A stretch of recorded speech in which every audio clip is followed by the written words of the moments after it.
ഒരു ഓൺട്രപ്രണർ എന്ന നിലയ്ക്ക് റിസഷൻ എന്ന് കേൾക്കുമ്പോഴേ നമുക്കൊരു ടെൻഷനാണ് അല്ലേ? ഇത് നമ്മുടെ ബിസിനസ്സിന്റെ ഒരു യഥാർത്ഥ പരീക്ഷണം തന്നെയാണ്. പക്ഷേ ശരിയായ സ്ട്രാറ്റജി ഉണ്ടെങ്കിൽ ഇത് അതിജീവിക്കാൻ മാത്രമല്ല വളരാൻ കൂടിയുള്ള ഒരു അവസരമാണ്. അപ്പോൾ നമുക്ക് നേരെ കാര്യത്തിലേക്ക് കടക്കാം. ഈ കണക്കൊന്ന് നോക്കൂ. ഇത് ഹാർവേഡ് ബിസിനസ് റിവ്യൂവിൽ നിന്നുള്ളതാണ്. കേൾക്കുമ്പോൾ തന്നെ ഒന്ന് ഞെട്ടും. ഓരോ റിസഷനിലും 85% മാർക്കറ്റ് ലീഡർമാർക്കും അവരെ ഒന്നാം സ്ഥാനം നഷ്ടപ്പെടുന്നു. ഒന്ന് ആലോചിക്കൂ, മുമ്പ് എത്ര വലിയ കൊമ്പന്മാരായിരുന്നു എന്ന് പറഞ്ഞിട്ടൊന്നും ഒരു കാര്യമില്ല. ഒരു റിസഷന് കളിയുടെ നിയമങ്ങൾ തന്നെ മാറ്റിമറിക്കാൻ പറ്റും. അപ്പോൾ സ്വാഭാവികമായും നമ്മളെല്ലാവരും ചോദിക്കുന്നൊരു ചോദ്യമുണ്ട്. ഈയൊരു പ്രതിസന്ധിയിൽ നമ്മുടെ ബിസിനസ്സിനെ എങ്ങനെ രക്ഷിക്കും? അല്ലെങ്കിൽ അതിനപ്പുറം പോയി ഇതിന് ഗ്രോത്ത് ഓപ്പർച്യൂണിറ്റിയാക്കി എങ്ങനെ മാറ്റാൻ പറ്റും? അതിനുള്ള ചില പ്രാക്ടിക്കൽ വഴികളാണ് നമ്മളിന്ന് നോക്കാൻ പോകുന്നത്. ഓക്കെ, അപ്പോൾ ഈ സ്ട്രാറ്റജികളിലേക്ക് കടക്കുന്നതിന് മുൻപ് ഒരു റിസഷന്റെ യഥാർത്ഥ ഡേഞ്ചർ എന്താണെന്ന് നമ്മളൊന്ന് മനസ്സിലാക്കണം.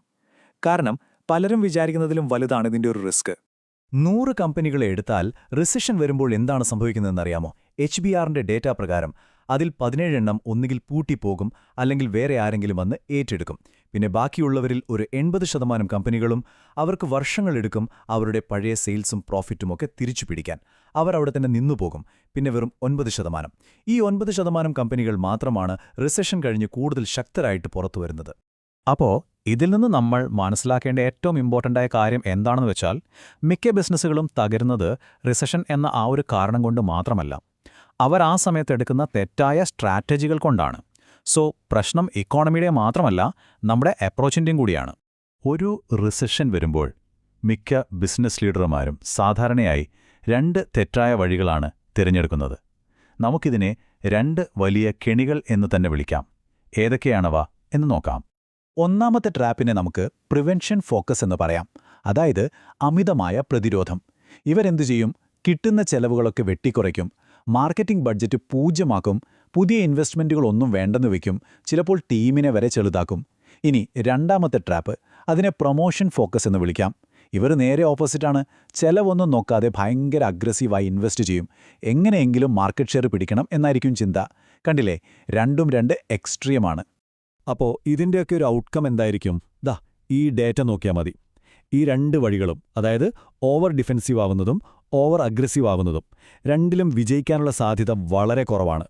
ഈ പ്രിവെൻഷൻ ഫോക്കസ്ഡ് കമ്പനികൾക്ക് റിസഷൻ കഴിഞ്ഞ് അവരുടെ എതിരാളികളെക്കാൾ നന്നായി പെർഫോം ചെയ്യാനുള്ള സാധ്യത വെറും 21%. ഇനി പ്രൊമോഷൻ ഫോക്കസ്ഡ് കമ്പനികളുടെ കാര്യമെടുത്താലോ, അത് 26%. രണ്ടും അത്ര നല്ലൊരു വിജയസാധ്യതയല്ല തരുന്നതല്ലേ? ഈ പ്രൊമോഷൻ ഫോക്കസ് അഥവാ അമിത ആക്രമണത്തിന് ഒരു ക്ലാസിക് ഉദാഹരണമാണ് HP. അവരുടെ പഴയ CEO കാളി ഫ്യോറീന അന്നു പറഞ്ഞൊരു വാക്കുണ്ട്: ബ്ലാക്ക് ജാക്ക് കളിയിൽ ജയിക്കാൻ സാധ്യത കൂടുമ്പോൾ നമ്മൾ ബെറ്റിരട്ടിയാക്കില്ലേ, അതുപോലെ ഞങ്ങളും ഡബിൾ ഡൗൺ ചെയ്യാൻ പോവാണ്. അവർ വളരെ അഗ്രസീവായിട്ട് കോംപാക്കിനെയൊക്കെ വാങ്ങി. പക്ഷേ അവസാനം എന്ത് സംഭവിച്ചു? റിസോഴ്സസ് എല്ലാം തീർന്നു, പ്രോഫിറ്റബിലിറ്റി നന്നായി കുറഞ്ഞു. അപ്പോൾ ഈ 2 വഴികളും ശരിയല്ലെങ്കിൽ പിന്നെ എന്താണ് ശരിയായ വഴി? ആ വിജയിക്കുന്ന 9% കമ്പനികൾ അവർ എന്ത് സ്ട്രാറ്റജിയാണ് ഉപയോഗിക്കുന്നത്? ഓക്കെ, നമുക്ക് ആ വിന്നിംഗ് ഫോർമുല എന്താണെന്ന് നോക്കാം. ഇതാണ് ആ വിന്നിംഗ് നമ്പർ 37%. പ്രോഗ്രസീവ് സ്ട്രാറ്റജി ഉപയോഗിക്കുന്ന കമ്പനികൾക്ക് റിസഷൻ കഴിഞ്ഞ് ഒരു വൻ കുതിച്ചുചാട്ടം നടത്താൻ 37% സാധ്യതയുണ്ട്. നേരത്തെ കണ്ട 21%ഉം 26%ഉം വെച്ചു നോക്കുമ്പോൾ ഇത് എത്രയോ മുകളിലാണ്, അല്ലേ? അപ്പോൾ എന്താണ് ഈ പ്രോഗ്രസീവ് സ്ട്രാറ്റജി? വളരെ സിമ്പിളാണ്. ഇതൊരു ബാലൻസ്ഡ് അപ്രോച്ചാണ്. ഒരേ സമയം ഡിഫൻസും കളിക്കണം, ഒഫൻസും കളിക്കണം. അതായത് ഒരു വശത്ത് സെലക്റ്റീവായി ബുദ്ധിപരമായിട്ട് ചെലവുകൾ കുറയ്ക്കുക, അതേസമയം തന്നെ മറുവശത്ത് ഭാവിയെ മുന്നിൽ കണ്ട് സ്മാർട്ട് ഇൻവെസ്റ്റ്മെൻറ്റുകൾ നടത്തുകയും വേണം. ഇത് രണ്ടും ഒരുമിച്ച് കൊണ്ടുപോകുന്നതിലാണ് ഇതിന്റെ വിജയം. കേൾക്കുമ്പോൾ എളുപ്പമായി തോന്നുമെങ്കിലും ഇത് എക്സിക്യൂട്ട് ചെയ്യുന്നതിലാണ് മിടുക്ക്. ഈ സ്ട്രാറ്റജിക്ക് പ്രധാനമായും 2 ഭാഗങ്ങളുണ്ട്. ഒന്നാമത്തേത് സെലക്റ്റീവ് ഡിഫൻസ്. ഇവിടെ നമ്മൾ ഓപ്പറേഷണൽ എഫിഷ്യൻസിയിലാണ് ഫോക്കസ് ചെയ്യുന്നത്. അങ്ങനെ ആവശ്യമില്ലാത്ത ചെലവുകൾ ഒഴിവാക്കുന്നു. രണ്ടാമത്തേത് കോംപ്രിഹെൻസീവ് ഓഫൻസ്. ഇവിടെയാണ് നമ്മൾ മാർക്കറ്റിംഗ്, R&D, അതുപോലെ പുതിയ അസറ്റ്സ് എന്നിവയിലൊക്കെ ഇൻവെസ്റ്റ് ചെയ്യുന്നത്. ഇത് വളരെ ലളിതവും എന്നാൽ പവർഫുള്ളുമായ ഒരു പ്ലാനാണ്. നോക്കൂ, ഇത് വളരെ വെരി ഇമ്പോർട്ടൻ്റ് ആയിട്ടുള്ളൊരു പോയിന്റാണ്. ഇവിടെ ചെലവ് കുറയ്ക്കുക എന്ന് പറഞ്ഞാൽ അതിൻ്റെ അർത്ഥം കിട്ടിയ പാടെ സ്റ്റാഫിനെ പിരിച്ചുവിടുക എന്നല്ല, ഒരിക്കലുമല്ല. മറിച്ച് ഓപ്പറേഷണൽ എഫിഷ്യൻസി കൂട്ടുക, നമ്മുടെ പ്രോസസ്സിലെ വേസ്റ്റ് ഒഴിവാക്കുക. ഉദാഹരണത്തിന് നിങ്ങളുടെ സപ്ലൈ ചെയിനിൽ എവിടെയെങ്കിലും കാലതാമസമുണ്ടോ അത് പരിഹരിക്കുക, പ്രൊഡക്ഷനിൽ വരുന്ന വേസ്റ്റ് കുറയ്ക്കുക, ടെക്നോളജി ഉപയോഗിച്ച് കസ്റ്റമർ സർവീസിന്റെ സ്പീഡ് കൂട്ടുക, ഇതൊക്കെയാണ് യഥാർത്ഥ എഫിഷ്യൻസി. വെറുതെ ആളുകളെ പറഞ്ഞുവിട്ടാൽ റിസഷൻ കഴിഞ്ഞ ബിസിനസ് തിരികെ കയറുമ്പോൾ നമുക്ക് ആള് കാണില്ല. അത് ഗ്രോത്തിനെ വല്ലാതെ ബാധിക്കും. ഓക്കെ, ഈ സ്ട്രാറ്റജി യഥാർത്ഥത്തിൽ എങ്ങനെയാണ് ബിസിനസ്സുകൾ ഉപയോഗിച്ചതെന്ന് നമുക്ക് ചില റിയൽ ലൈഫ് ഉദാഹരണങ്ങളിലൂടെ നോക്കാം. അപ്പോൾ നിങ്ങൾക്ക് ഇത് നിങ്ങളുടെ ബിസിനസ്സുമായിട്ട് കണക്ട് ചെയ്യാൻ എളുപ്പമാകും. ഓഫീസ് ഡീപ്പോ, സ്റ്റേപ്പിൾസ്, ഈ 2 കമ്പനികളുടെ കാര്യമെടുക്കാം. രണ്ടും ഒരേ മേഖലയിലാണ്. റിസഷൻ വന്നപ്പോൾ ഓഫീസ് ഡീപ്പോ എന്തു ചെയ്തു? അവരുടെ 6% ജീവനക്കാരെ പിരിച്ചുവിട്ടു. ഒരു ടിപ്പിക്കൽ ഡിഫൻസീവ് മൂവ്. എന്നാൽ സ്റ്റേപ്പിൾസ് ചെയ്തതെന്താണ് നോക്കൂ. അവർ ഓപ്പറേഷണൽ എഫിഷ്യൻസി കൂട്ടുന്നതിൽ ശ്രദ്ധിച്ചു.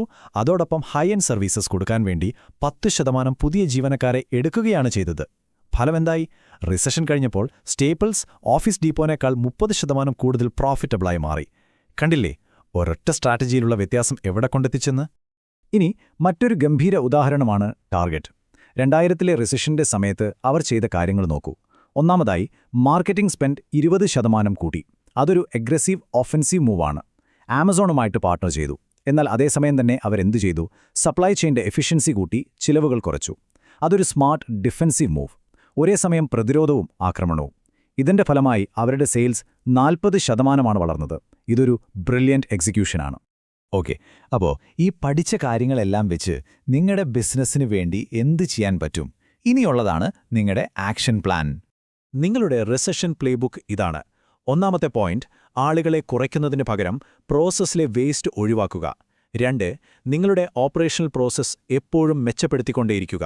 3, കസ്റ്റമറുമായിട്ടുള്ള ബന്ധം എപ്പോഴും സ്ട്രോങ് ആയി നിലനിർത്തുക. ഇത് വളരെ പ്രധാനപ്പെട്ട സമയമാണ്. 4, മാർക്കറ്റിംഗിലും ടെക്നോളജിയിലും സ്മാർട്ടായിട്ട് ഇൻവെസ്റ്റ് ചെയ്യുക.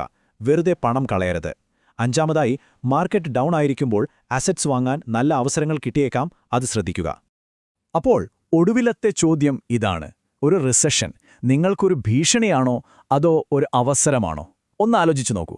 ശരിയായ സ്ട്രാറ്റജി നിങ്ങളുടെ കയ്യിലുണ്ടെങ്കിൽ ഏത് പ്രതിസന്ധിയും നിങ്ങളുടെ ബിസിനസ്സിനെ അടുത്ത ലെവലിലേക്ക് കൊണ്ടുപോകാനുള്ള ഒരു സുവർണാവസരമാണ്. ആ തീരുമാനം അത് നിങ്ങളുടേതാണ്.